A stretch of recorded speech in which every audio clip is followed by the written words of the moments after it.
আসসালামু আলাইকুম। আশা করি আপনারা সবাই ভালো আছেন। ফেসবুকে যারা কন্টেন্ট ক্রিয়েট করেন তাদের জন্য আজকের এই ভিডিওটি। যারা ফেসবুকে কন্টেন্ট ক্রিয়েট করেন, ফানি ভিডিও বলেন আর যে কোনো ভিডিও তৈরি করেন আপনাদের প্রথমে জানা দরকার ফেসবুক মনিটাইজেশন পাওয়ার জন্য আপনার পেজ বা প্রোফাইল উপযুক্ত কিনা। যদি আপনার প্রোফাইল বা পেজ উপযুক্ত না হয়ে থাকে তাহলে অযথা খাটনি খেটে আপনার দিন শেষে কোনোই ফায়দা হবে না, শুধু কষ্টই থেকে যাবে। প্রথমেই আপনাদেরকে জানতে হবে আপনার প্রোফাইল বা পেজ কন্টেন্ট মনিটাইজেশন পাওয়ার উপযুক্ত কিনা। তো চলুন এটা দেখার জন্য আমাদেরকে প্রথমেই চলে যেতে হবে ফোনের স্ক্রিনে। আপনি আপনার প্রোফাইলে চলে যাবেন, তারপর প্রোফাইল থেকে প্রফেশনাল ড্যাশবোর্ডে যাওয়ার পর একদম স্ক্রল করে একদম নিচে চলে যাবেন। নিচে যাওয়ার পর দেখবেন আদারের পাশে লেখা আছে সি অলে ক্লিক করার পর আপনারা আবার নিচে চলে যাবেন এবং নিচে গিয়ে দেখতে পাবেন প্রোফাইল রিকমেন্ডেশনের পরে প্রোফাইল স্ট্যাটাস নামে একটা অপশন পাবেন। প্রোফাইল স্ট্যাটাসটা আমি আপনাদেরকে মার্ক করে দেখাচ্ছি।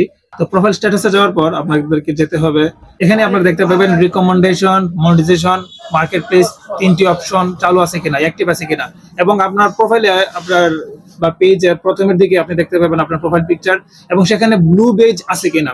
সম্ভবত এটা ব্লু বেজ না গ্রিন বেজ, দেখবেন গ্রিন বেজ টিক চিহ্ন আছে কিনা। যদি টিক চিহ্ন থাকে তাহলে আপনি কন্টেন্ট মনিটাইজেশন পাওয়ার জন্য উপযুক্ত।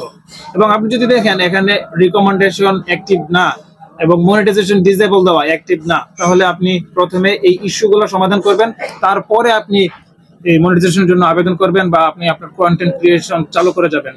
তো আশা করি আজকের ভিডিওটিতে আপনারা উপকৃত হতে পেরেছেন এবং পরবর্তীতে আপনার কোনো সমস্যা যদি থেকে থাকে, পলিসি ইস্যু থাকতে পারে, ভায়োলেন্স ইস্যু থাকতে পারে, যে কোনো ইস্যু থাকলে আপনি আপনার সমস্যা কমেন্টে জানান। আমি আমার পরবর্তী ভিডিওটি আপনাদের সমস্যার সমাধান অনুযায়ী করে থাকবো। সবাইকে আন্তরিকভাবে ধন্যবাদ।